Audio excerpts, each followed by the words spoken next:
¿Desde dónde está? Sí. ¿No se oye atrás? Sí. Se oye ya, ¿no? Bueno, si no chillo más. Lo fundamental. ¿De dónde venimos?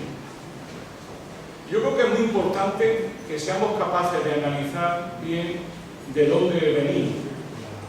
Hemos venido de una burbuja de grandes dimensiones. La peor burbuja ha sido la mental. Creo que este país, como ha pasado en estos días con el Campeonato del Mundo, es un país necesitado de burbujas, o sea, de ilusiones, o sea, de olvidarse de la dura realidad para la cual este país no está preparado. Este país durante 12 años, el periodo más largo de la historia reciente de España, solo comparable al franquismo, a la época desarrollista, ha vivido durante 12 años en una ilusión colectiva, lo que sociológicamente podemos llamar una especie de coalición por el crecimiento, en que sectores muy importantes de la población se han sentido por primera vez viviendo en un mundo especial, hasta cierto punto maravilloso, y alcanzando las riberas del desarrollo que durante años y años se nos habían ido prometiendo. Esto ha tenido consecuencias devastadoras para la conciencia de clase y para la conciencia crítica del país. Y ha tenido consecuencias devastadoras porque han sido 12 años, 13 años de crecimiento económico importante, que ha generado la ilusión, que yo algunas veces suelo decir un poco paradójicamente, de que ya somos como ellos. El ya somos como ellos es, ya somos europeos, ya hemos dejado de ser pobres, tenemos una moneda fuerte cuando viajamos por el mundo, podemos comprar muchas cosas y tenemos la ilusión de que si bien aún no nos ha tocado, nos va a tocar inmediatamente. Todo ese mundo es un mundo que se ha ido abajo como una baraja de naipes. Y la gente no se lo quiere creer, no se lo puede creer. De eso la necesidad de sucedánea permanente para evitar pensar que la crisis ha llegado, que viene para quedarse y que se acabó la fiesta. ¿Quién le explica esto al pueblo? Yo creo que Zapatero lo supo desde el primer momento la gravedad de la crisis. Simplemente que no engañó. Por pura conveniencia electoral. Ganar las elecciones costara lo que costara. Y hoy somos prácticamente un país intervenido por el Fondo Monetario Internacional y por la Comisión Europea, y prácticamente no tenemos capacidad de reacción colectiva ante esta situación. La pregunta de fondo que hay que hacer es: ¿qué es lo que se ha ido gestando en estos 12 años? ¿Cuáles eran las características del modelo de estos 12 años? Del modelo de crecimiento, del tipo de crecimiento, del patrón de crecimiento que había venido en España en estos años. La primera característica era que era un modelo casi sabido desde el primer momento que era insostenible.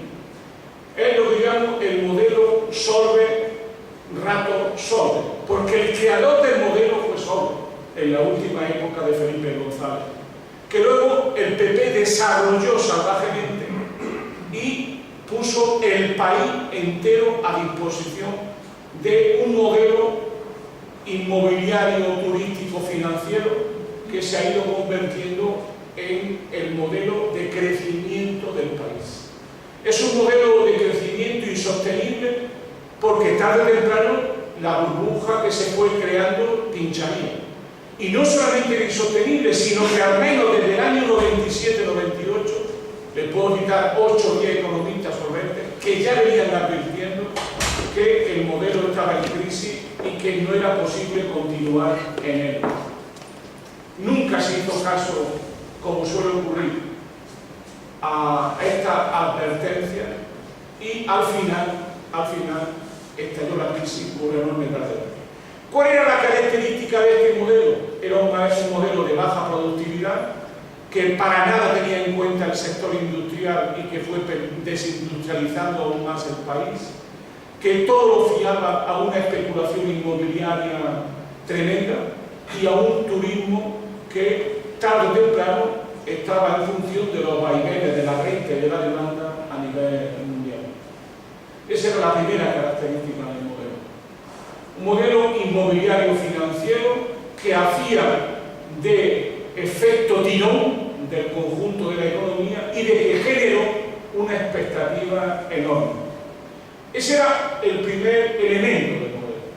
El segundo elemento del modelo, sobre esto volveré, era que paradójicamente este elemento de crecimiento fue un elemento basado en una enorme disparidad de renta. Es decir, España en estos años de enorme crecimiento ha sido la España más desigual desde el franquismo. Y una enorme disparidad de renta y de riqueza. Es decir, nunca los ricos han vivido mejor que ahora, nunca ha habido tantos ricos que han concentrado tanto poder económico, político y financiero como el presente. Es decir, ese era el primer dato característico del país, la desigualdad. Eso era tan evidente que prácticamente los salarios no han subido en estos años y que por primera vez en años, en etapa de crecimiento, las rentas salariales han venido descendiendo sistemáticamente en el conjunto de la renta nacional. Es decir, tenemos ahora una distribución de la renta peor que la que teníamos en el franquismo. Yo sigo en esta etapa del crecimiento. La tercera característica de esta etapa de crecimiento, que está muy relacionada con esta, era la situación de la fuerza de trabajo. En esta etapa de crecimiento, el paro nunca bajó del 10% y la precariedad en el empleo nunca bajó del 33% del desempleo. Si ustedes suman el 10% de paro y el 33% de precariedad, desde el punto de vista político y sociológico, lo que están ustedes diciendo es que una parte fundamental de la fuerza de trabajo era de libre disposición a los poderes del capital. Si a eso le meten que el 20% en este país, cifras de Corbacho que se las tuvo que comer el otro día, es economía sumergida, estamos hablando que la mayoría de la fuerza de trabajo de este país no tiene nada que ver con el Estatuto de los Trabajadores. Luego, es la pregunta que luego se hará Pepe, es ¿por qué viene esta reforma cuando la reforma solamente afecta realmente a el 40 o el 50% de los trabajadores de este país? El resto está por fuera directa o indirectamente del Estatuto de los Trabajadores. La tercera característica de este modelo polarizador de riqueza y de renta ha sido el deterioro ecológico, que ha sido de enorme magnitud.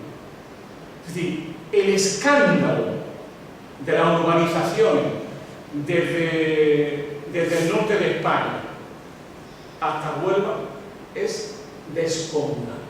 O sea, el deterioro ecológico de los ecosistemas existentes en el conjunto del Estado español se ha agravado. Eso Óscar Carpintero y Naredo lo han explicado maravillosamente, no voy a intentar hacerlo yo aquí.